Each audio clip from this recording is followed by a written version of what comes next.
Hello. It's a little bit out 4 o'clock, and calling the State Allocation Board meeting to order.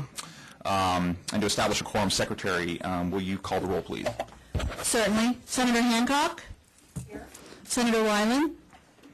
Senator Liu? Assemblymember Buchanan? Here. Assemblymember Hagman? Here. Assemblymember Nazarian? Esteban Almanza? Here. Kathleen Moore? Here. Cesar Diaz? Here. Tom Dyer? Here. We have a quorum. Thank you. And just to set things off, I would like to welcome the new members of the Allocation Board, Senator Liu and Assemblymember Nazarian.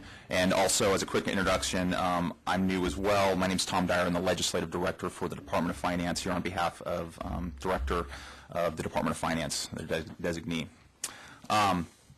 And on the outset, I'd like to request for any public comment at this point. If none,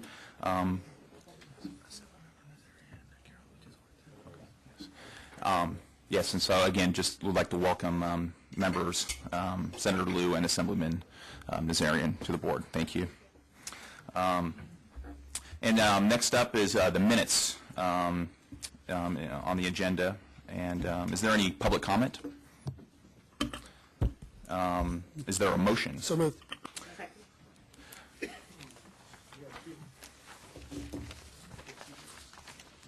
Okay, and a vote on that, or? You can either ask for an oral vote or a roll call. We'll do a roll call vote, please. Very good. Senator Hancock? Aye. Senator Liu? Aye. Assemblymember Buchanan? Aye. Assemblymember Hagman? Aye. Assemblymember Nazarian? Aye. Esteban Almanza? Aye. Kathleen Moore? Aye. Cesar Diaz? Aye. Tom Dyer? You don't need to vote. Okay. Motion carries. Thank you. I just did want to note that there were 2 sets of minutes, the January 23rd of 2013 and March 6th of 2013. And yes. And the members approved both of the minutes. Is that correct? Yes. Okay. Thank you. Next on the agenda is the Executive Officer Statement. Hi. So we actually have several items to share with you tonight. And the first we wanted to share is the status of the fund releases that we dispensed in December. So in December, the board took action and actually appropriated over $383 million, and that represents 195 projects. Although we do have some highlights for you to share in the Executive Officer Statement. We did have a deadline that came and actually went. March 12th was the deadline, and out of the 195 projects, we actually had all but 3 come in. So it's, again, speaking to the success of the program, and again, we were actively outreaching to those districts, so we're happy to have at least definitely positive results in that area. The next item I want to share is a priority funding request. There was actually an open filing period at the outset of the last board, and that ended on February 7th. So we had over 266 projects come in that were activated and $626 million in request, and those certifications are valid until June 30th. The next item is the spring bond sale. We understand the Treasurer did execute a spring bond sale, and we should have some notes to post next week. So we'll be highlighting that information to the board members as far as how much of that general obligation bond sale will be going to the program. Yes. Lisa, if we are going to receive a portion of that bond sale, at what meeting or how quickly could we have that out to that cash out to those that are on the list? Generally, it takes staff about 5 to 6 weeks to execute all that, because we have to execute the tax certifications with the Treasurer's Office and line up where the cash is going to be married to the projects on the unfunded list. So we still have to receive the disbursements of the cash, whether or not it's going to be allocated to Proposition 1D, 47, or 55. And so once we figure out what those amounts are, then we can map that out with the certification projects on the list. So would that mean most likely May? It could be a May action item. Okay. That's correct. Thanks. The next item I want to share is just an update on the non-participation item that in priorities of funding. The board did take action on those regulatory amendments, and those amendments were approved on January 23rd. And again, the purpose of the regulations was to move forward with projects that haven't moved on the unfunded list. And so once the regulations are in effect, basically then projects that haven't entered into a priority of funding round will be basically, they pass, they will not be allowed to stay on the unfunded list. They will actually be rescinded. And so that actually the regulation package is in the Office of Administrative Law currently. I have a question on that, too. Yes, Ms. Monroe. So what is your estimate of which round of funding the regulations will be applicable to? It may be in effect as early as the next May. May will be the new certification period. Mm-hmm. So it's likely that it could be in effect as early as the next bond sale in the fall. So technically projects that don't perfect in that area, in that order, could be as early as January 2014. For school districts that came in during this last round that just closed, right? Correct. Those would not be affected. Correct. By this. But most likely our next round of funding, our next priority round would be affected, and districts would have a one-time that they don't, Don't compete. that they don't compete. Correct. And then they must compete and they must perfect, correct? Correct. And that districts are well aware of this change and that it will most likely happen with the next series, correct? That's correct. Okay, thank you. And we'll be having a series of outreach events, and so that way we can rightfully share that communication on an ongoing basis so they understand the process. Thank you. And again, as I shared with you earlier, the next priority of funding round, as Ms. Moore mentioned, is May 8th, and that will be active and open for a 30-day process. Districts who are currently on the unfunded list could activate that project and submit the certification by June 6th. And those certifications will be valid through the end of December 31st of 2013. A few more items to share. The overcrowded relief grant actually had a filing period that just closed January 31st. We received 10 applications worth $74 million, and a few of those projects did have a high performance incentive grant component request to it, and we'll be presenting those items at a future State Allocation Board meeting. There is still an active round right now currently. There's a 12th funding cycle round, and that deadline is July 31st. And so we are encouraging those districts that may have the ability to submit an overcrowded relief grant application to do so by July 31st. We also wanted to share an enhancement that we have for our tracking mechanism on our website. Staff has been rigorously working with the state architect on some internal enhancements for our website in those tracking mechanisms. So again, it's supposed to be a little bit more easier to access, and where the actual two different systems actually communicate better. The Division of State Architect has a external website communication, and so does the Office of Public School Construction. So we're trying to make these systems marry with each other and much more easier and more to just digest for, as far as tracking your projects online. The last item I wanted to share is our upcoming event is a program review subcommittee. Being our schedules are pretty tight, we actually, with the chair of the committee, did request that the meeting be suspended in April, and we will resume back on May 1st. And that's all I have. Thank you, Ms. Silverman. Is there any public comment? Hearing none. Next on the agenda is the consent agenda. Ms. Silverman? Consent is ready for your approval. Okay. Oh, and I would also like to suggest that we take tab 8 for Somis Union Elementary as part of the consent calendar. Does anyone have an objection to that? Okay. So moved. Okay.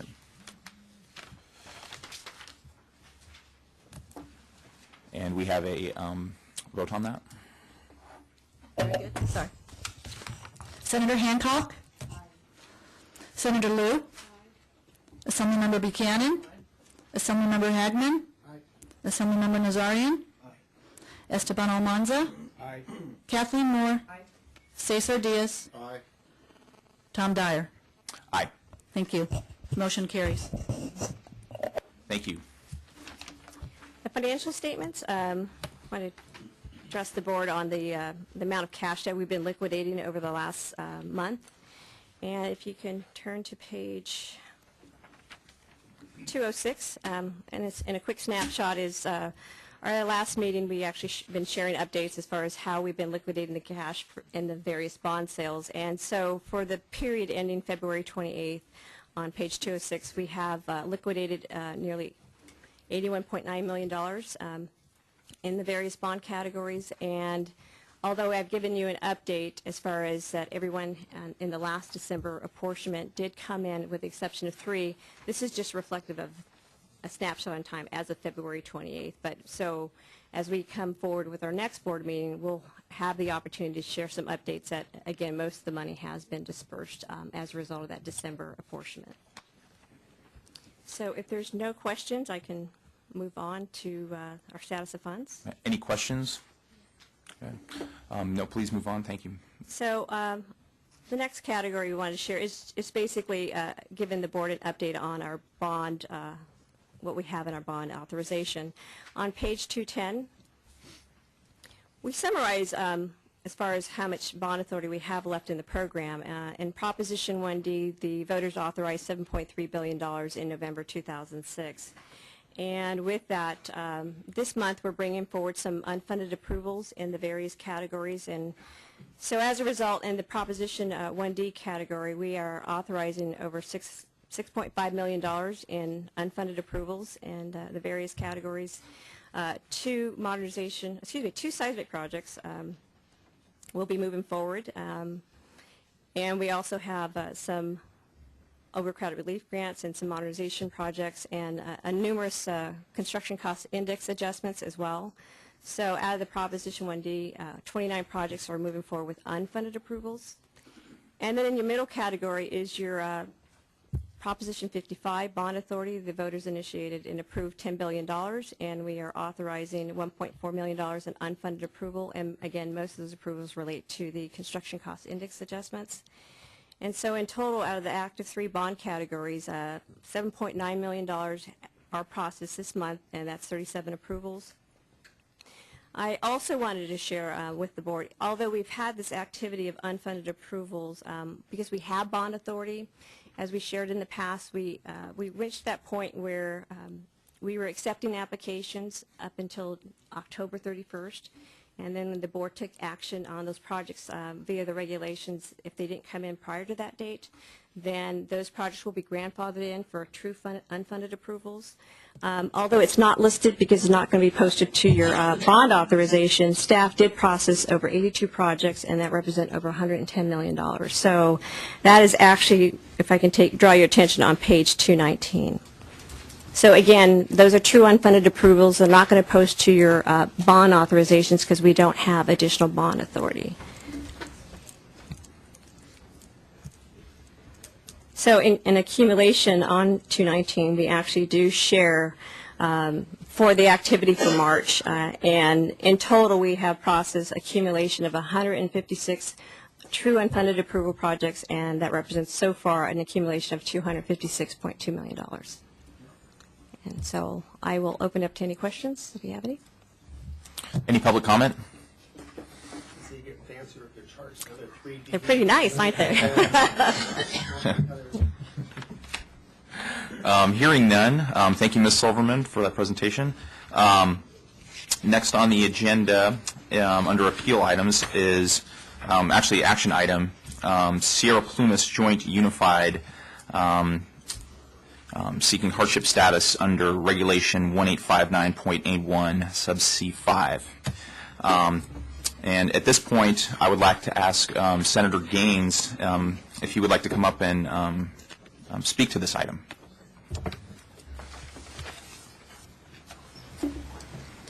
Like any particular spot here?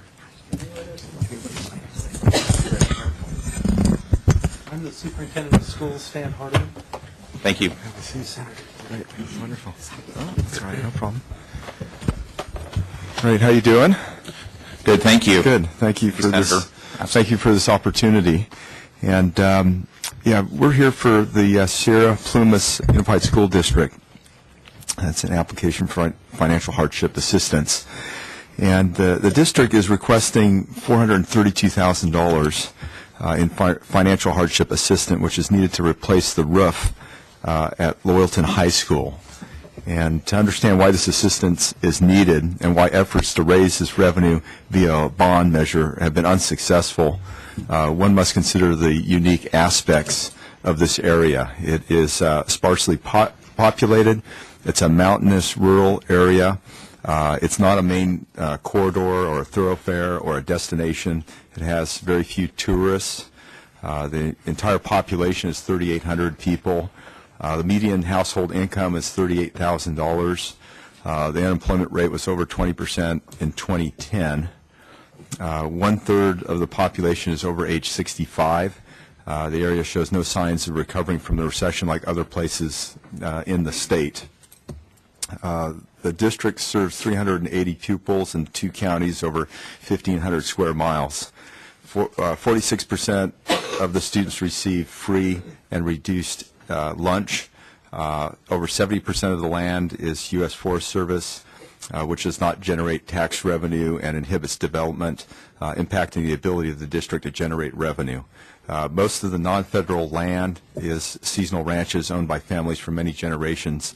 Ranchers make up a very small minority of the population, and they're very few, and they're not wealthy ranches. The district has declining enrollment. The district has a budget of $5.5 million. Until this year, they received secure rural funds, rural school funding, which is no longer available. In spite of an intense effort, the district failed to pass a bond in 2010. Another attempt would cost $125,000 or more, and would be likely to be unsuccessful. The district is contributing over $200,000 of their own funds to the project because some of the costs are disallowed under the state program. And I had an opportunity to visit the school last year, and they had plastic up on the ceilings throughout the school, and it was just really a sad situation. And to see the kids not have the ability to have a kind of a normal classroom environment was shocking. So anything that you could do to help us out, we would really appreciate, and let them hopefully move forward with a good, safe, and secure roof.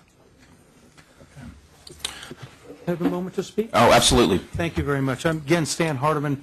I am the superintendent of schools. I've worked in the SIERRA-PLUMAS Joint Unified School District since the year 2000, been superintendent for 5 years. Thank you, Senator. I appreciate your comments. I mostly appreciate the fact that he was able to come up and actually see the condition of the school. I really want to thank all of you for the opportunity to be able to present today, and I really want to thank you for going over the reams of information that we've given you. I'm hoping that the information that you receive will give you the perspective and an understanding of the daunting task that you're going to have to excuse me. I'm actually going to get emotional. Can't help it. It's the way I've always been.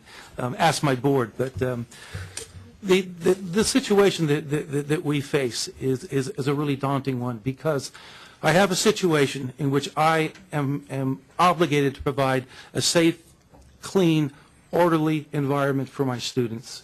That school was infested with black mold. We had to tear the entire interior out, flush all of the ductwork, and we have since replaced it with plastic that is not only unsightly, but it is also, I consider to be a major health risk, because that roof still leaks. We're still faced with that situation.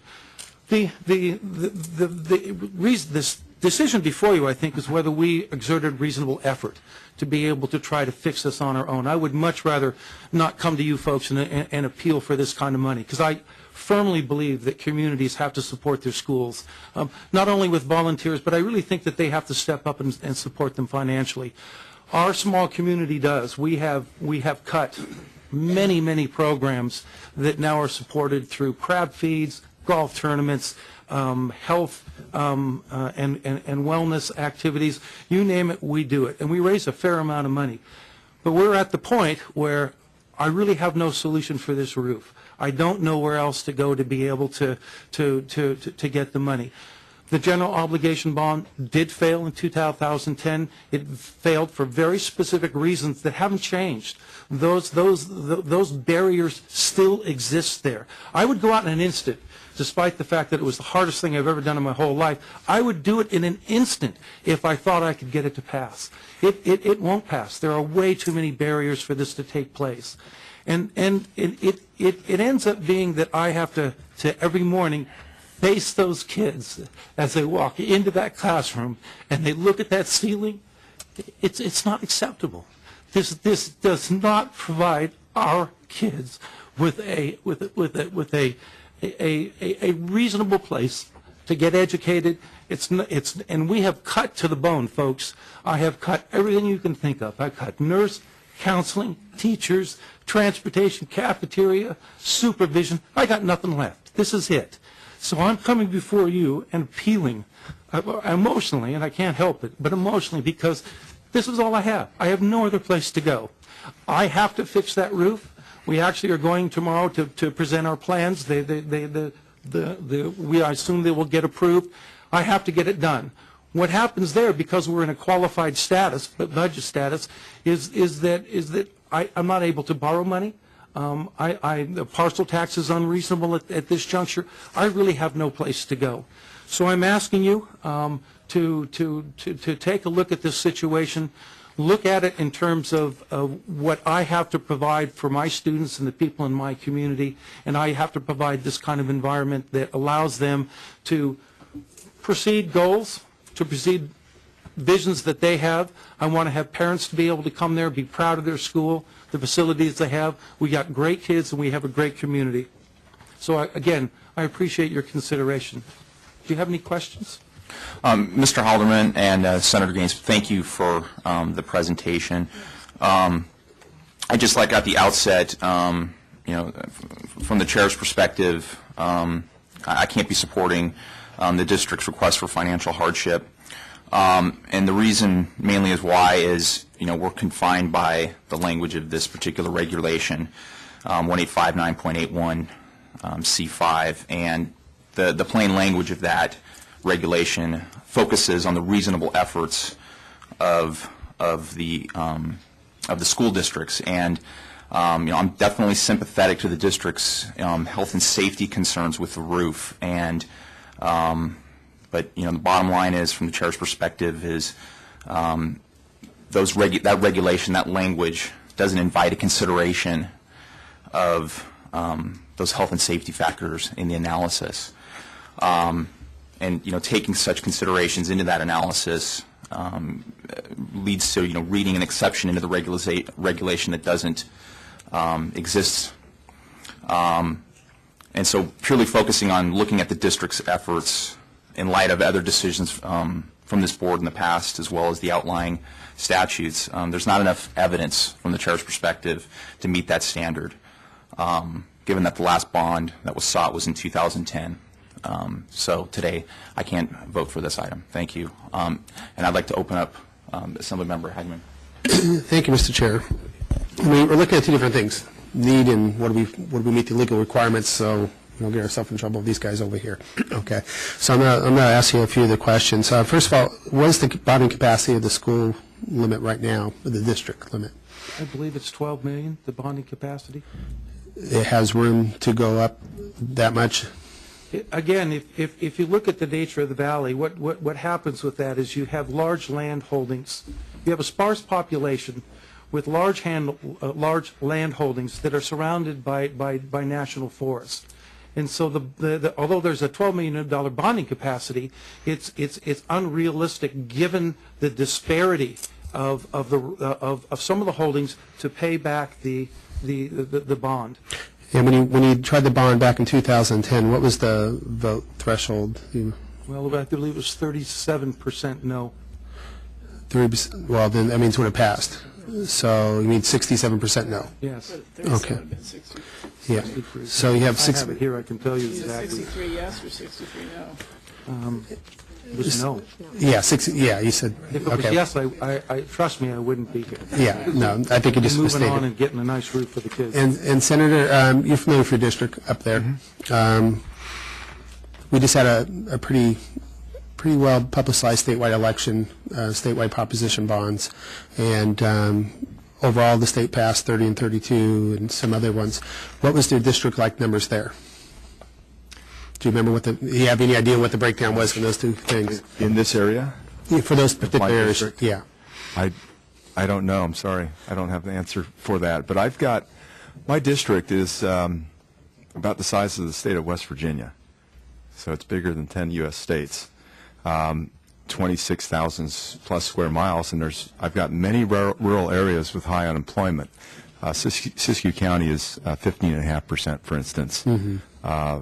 The town of Weed is 22%. So this is, and largely because a lot of this is government-owned land with low density, and in a tough economy, it's just been a real challenge. So. No, I understand the situation. What I'm trying to say is there's a legal threshold that we must feel comfortable as board members that says that the school district has done everything in its capacity, and in that section that the chair cited. And generally that means when we look at it, what's the last couple of years' effort the school district has done. Since it's been more than that for this district, since they're trying to run it, 3 or 4 years at this point, I'm trying to see if the efforts 2 years ago would have made a difference, or last November, for example, and knowing that, trying to determine what your voters were like up there, how were they, if the school district did put something on, how likely would that would have been happening when they got defeated just 2 years prior at 67%. I haven't had too many successful campaigns I'm aware of, and we're up and down the state where you come back immediately the next election cycle where you change that dramatically, the voter outcome. And so I'm trying to say, is that threshold met, in the legal eyes that we have to do? And so, and then the last thing is, I hope you comment on, obviously this is got to be a sore spot, and hopefully the counties and your parents there, what kind of efforts have the county soups, have they helped at all? Have the parents, raised anything locally? I mean, what other kind of efforts that kind of show toward that? I'm the county soup. I'm it. I'm also the SELPA director. I also run the curriculum council. I'm it. I run everything. So that's one of the unique structures is that when you look at a very small district, we have something called the economy of scale. I think that'll make sense to all of you. Is that when you start to make cuts, when you start to cut in our district 22% of our budget, when you have declining enrollment, when you lose over $700,000 with secure rural schools to a $5.5 million budget, those kind of cuts are severe, folks. That means that I don't have any flexibility. I don't get to draw from another school to be able to have a nurse work a little bit more. I don't have a nurse. They're gone. Those kind of opportunities that are available to other schools, they're not available here because of the cuts. We've gone through the most significant financial crisis in California schools history. Small school districts suffer the most. I didn't create this entity. I trust me. I wish I had $10 million in my budget and I were moving along and doing this. As far as have any of the structural barriers to passing a bond changed? They have not. We lost our mill. We used to have a thriving community. I used to have 800 kids at the school. My kids graduated from that school, went on to good UC colleges. We're down to under 400. We have no viable industry.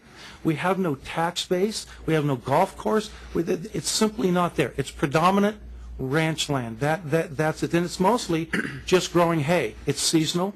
The weather's very cold up there, sometimes below 5 degrees. Facilities take a beating. Our heating bills are extraordinary.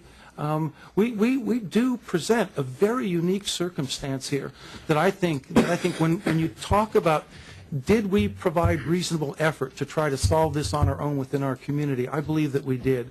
And our community does provide a great deal. I don't have an athletic program. We have an athletic program, but I don't put a dime towards it.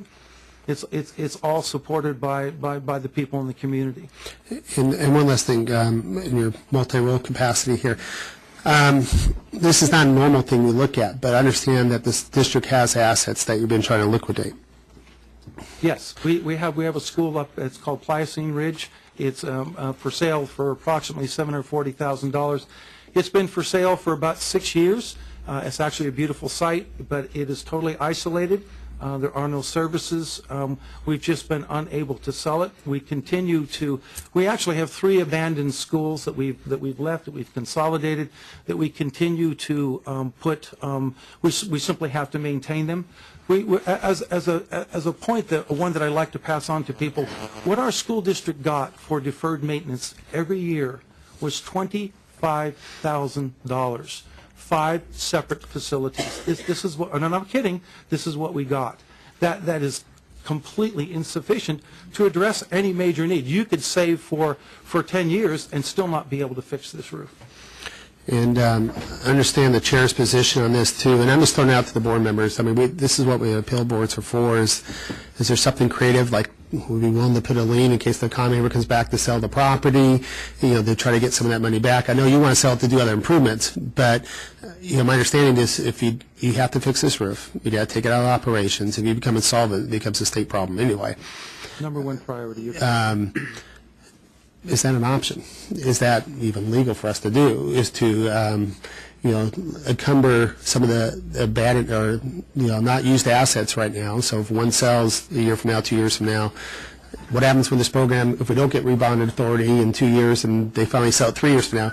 I don't have all the answers. I'm just wondering, is there a way to try to, because to me, I don't think if they did put a bond out in the last election, seeing some of the numbers, and that was kind of part of my job this last election cycle, look at those numbers, I don't think anything would have passed. You're not going to switch 17%, 18% of the vote in a short 24-month period of time in that kind of environment when the economy's upside down. You're actually losing, your counties are bleeding jobs and bleeding the economy. It's not something you can change people around and say, I want to do more, what they want to do less because they conserve other money. So I just want to throw that out there. Is there any other support for that? Is Assemblymember Buchanan? Yeah. There's a part of me that really struggles with this because, it is kind of gut-wrenching when I listen to you describe your facilities. At the same time, we've had numerous conversations in the budget, in the subcommittee that I'm chairing about financial hardship and because facilities ultimately are the responsibility of schools, and when one community doesn't step up, that means another community has to tax itself to pay for that community's facilities, and I think you can go all over the state. I mean, when I was first elected to school board in 1990, parents paid for all the athletics. You can look at Mount Diablo High School that hasn't had counselors since 1991. I mean, when you take a look at where you are, even with some of those, you can go all over the state and see. We fund our schools 49th in the nation, and it shows everywhere you go. The deferred maintenance has never been adequate. Two specific questions. Senator, did you say there are only 6,800, the population is 6,800 in the 3,800. 3,800. So how does it cost? How many voters are there in the district? I don't know. Half, 2,000 maybe at most? Any help? Yeah. So how does it cost $100,000 if you have 2,000 voters? I don't quite understand how an election can cost that much money. It seems to me you could do a mail-only election for far less than that. Do you know where the $100,000 figure came from for the election? No, I don't have the actual figures in front of me. Yeah, because I know in my district where there's probably 90,000 voters, it costs us about 120,000. So that doesn't quite make sense to me. The other question I have is, if you found the mold, the black mold, and had a school in this condition, why wouldn't you have gone out for an election even if you didn't prevail? Because that would enable you to qualify for a financial hardship grant. I mean, wouldn't it make sense to go back to your district and your voters, even if they say no, but give them the opportunity to say, look, we need to step up and take care of this roof because we've got, the conditions are much worse than we even thought? I mean, we did. That was what we presented to them with the original bond. In 2010, right, I already discovered that. And you got your facility hardship approval, but if you would have gone out in 2012 for a bond, you would have met the 2012. Excuse me. What? It has to be successful. Successful. That's right. You're right. Okay, then I will back off that. So I do have a little information regarding your question on the cost. Now, it says that attempting another bond election would cost $50,000 in legal fees, $75,000 in bond issuance, in addition to a 4 to 5% commission. So that looks like $125K. Those numbers don't make any sense. Well, that's what they're estimating for the next election. I'll move on and let some other members make comments. Any other comments? I'll certainly make comment. Member Moore? I think that the board struggles with the issue of, let's say, parity on the requirements, although our regs say that we can consider other evidence of effort. And we know from the educational standpoint that condition of schools contributes to student performance, and it also contributes to the learning environment and to teacher retention and teacher satisfaction. This is a very small rural area. We have approved financial hardship for areas that may have passed bond measures, but they were at certain capacities, and so they got a component of financial hardship from this board that was that was relative to their need. In our mind, you have made an effort.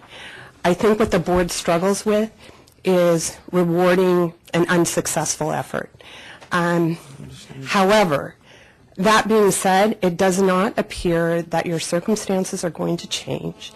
And I think financial hardship was put into place and to be considered by the board seriously for these types of circumstances.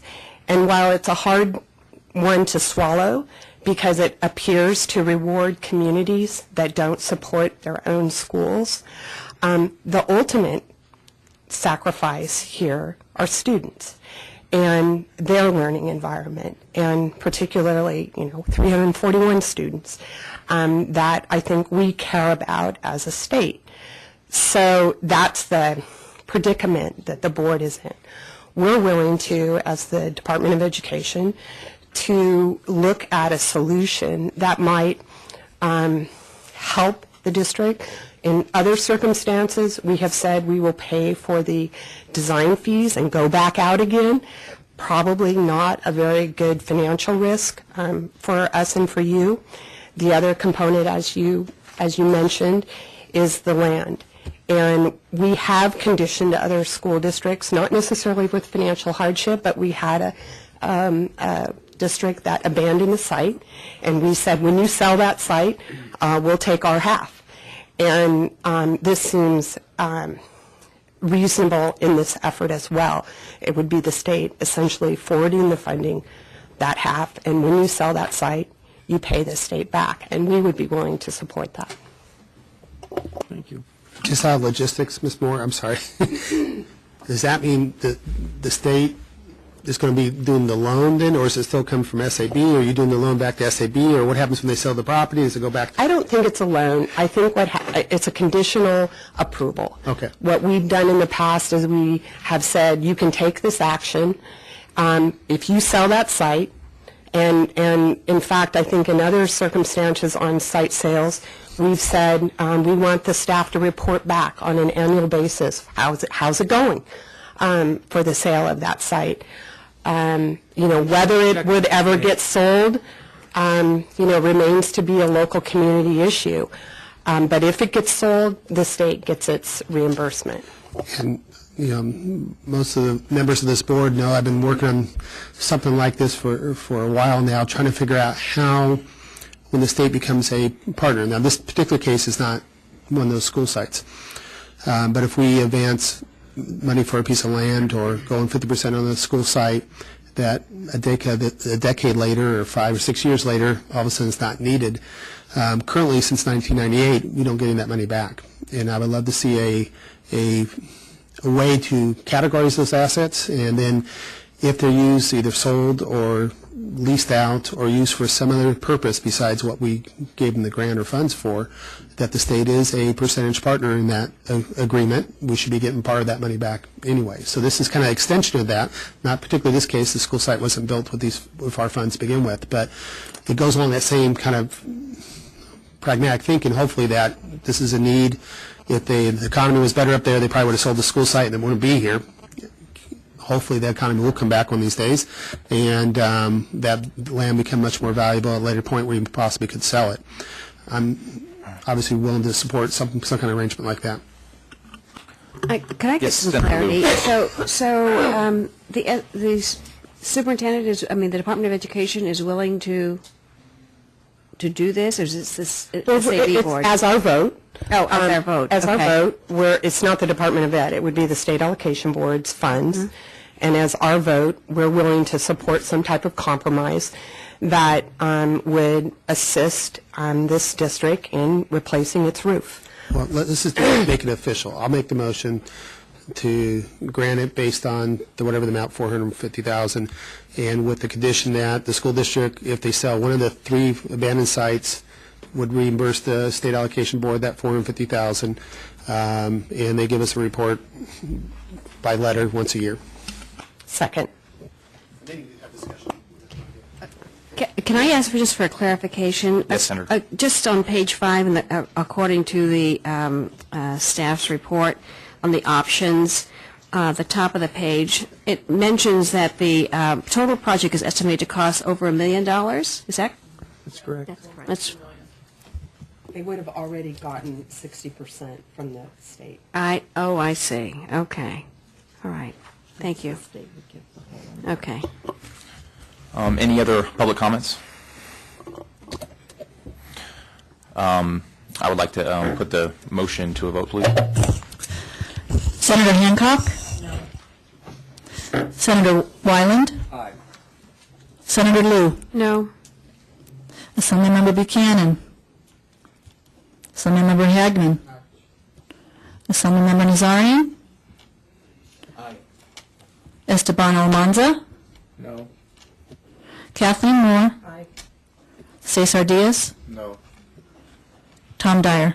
No. Motion does not pass. Okay, if I could ask a question of the board in terms of what steps the school district should take.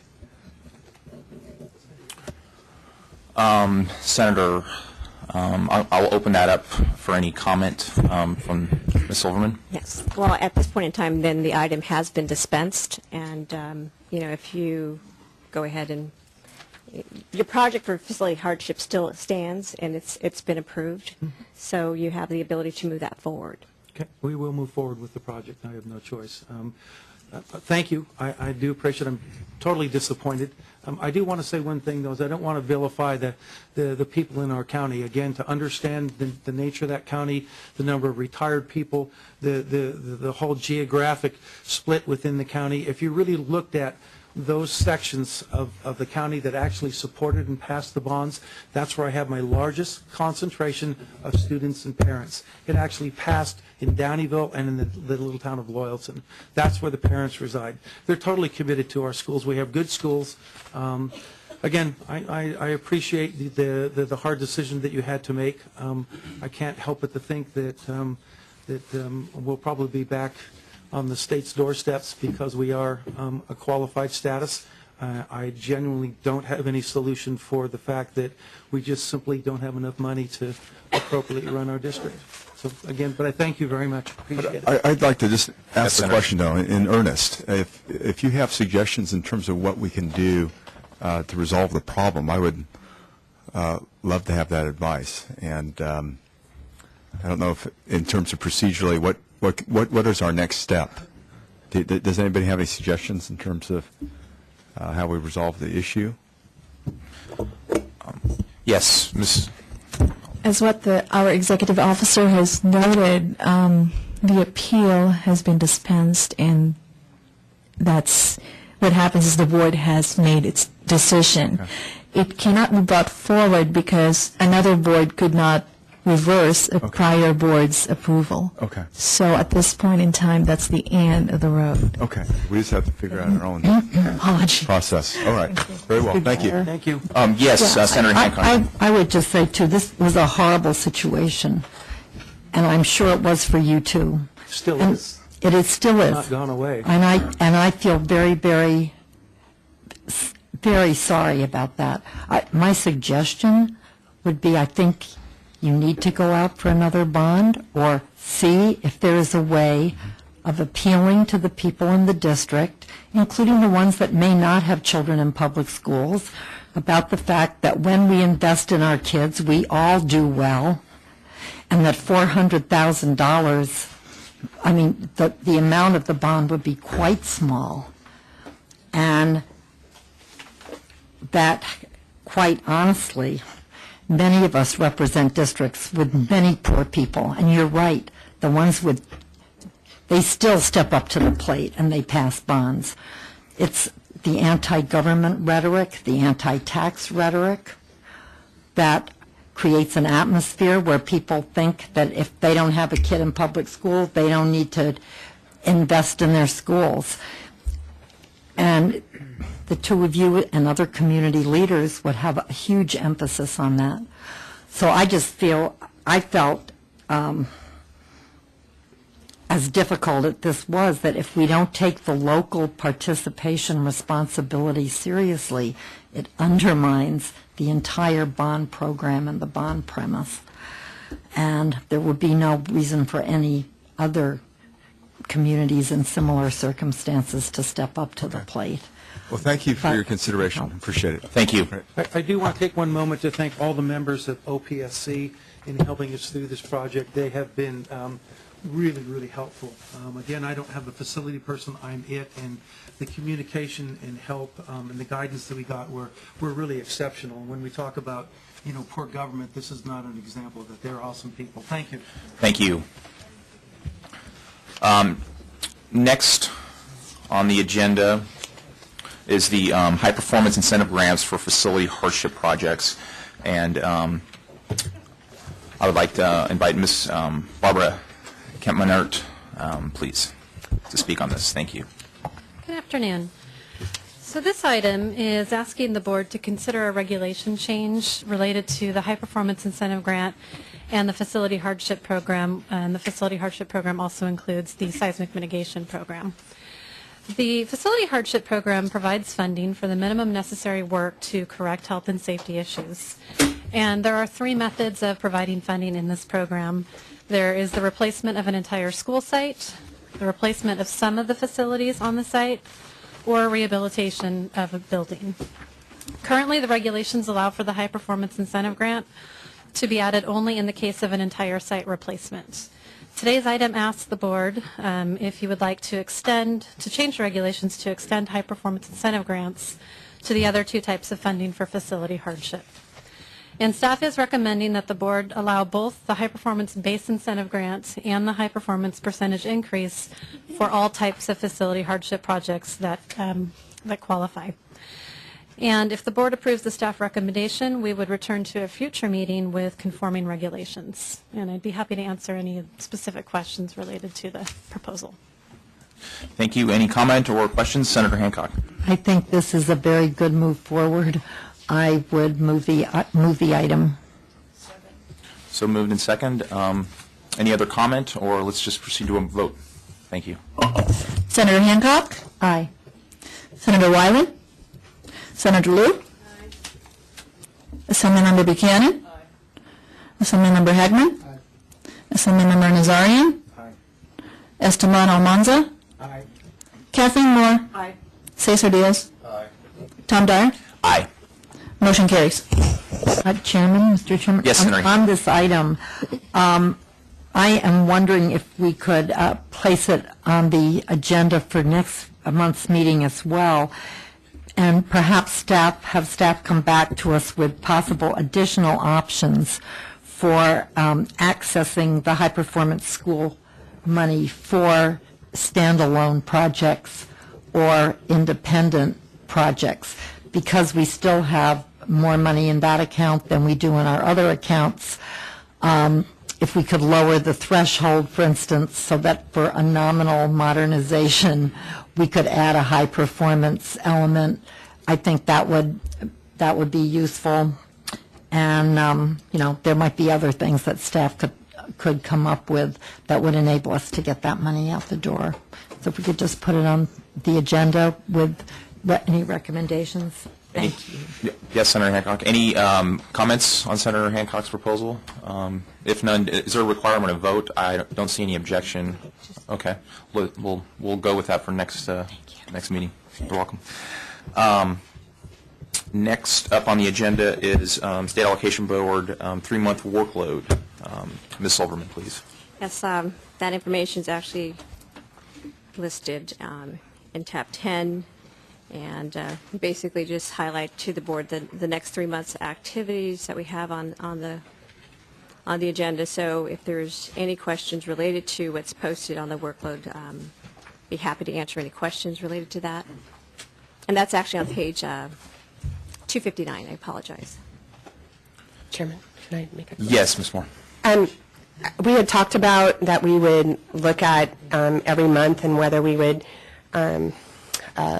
cancel meetings. We were looking at possibly meeting every other month. And I think that it's really important to advise the public on that, and we've kind of gone through that. So I'm just wondering, it did look like April was light. Have you all looked at a procedure for how you're going to do that and how we can advise the public when we think we're going to cancel a meeting? Well, I think we're still finalizing the exact dates, but we're going to set monthly dates and then meet like 2 weeks out, and then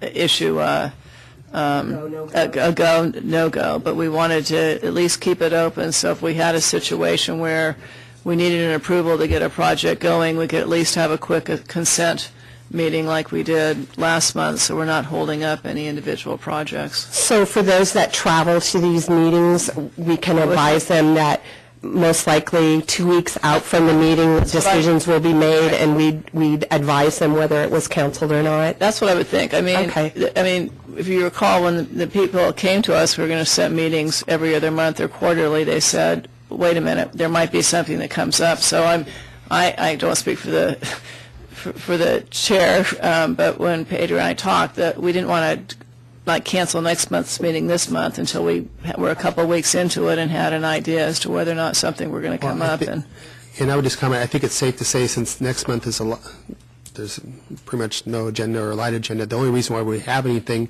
was if you had an item on an emergency status appeal, funding type of thing. Otherwise, you probably don't need to be here. Okay. But just so that the public knows, it looks like 2 weeks beforehand, just like when we'd have to post the agenda. Right, that's exactly. That's the point at which because people make their airline reservations and those kinds of things, and we don't want districts to have to expend funding that they don't need to. We were trying to be responsive to their request and have the date, and like I said, at least give us a little bit of time to see if anything comes up. That seems reasonable. Yeah, okay, thanks. Yes, reasonable. Ms. Silverman, any other? Yeah, that's exactly what we did for February. It was the chair and the vice chair did have that conversation, and once they did make that decision, we did notify our customers right away and send an email blast and post it on our website as well.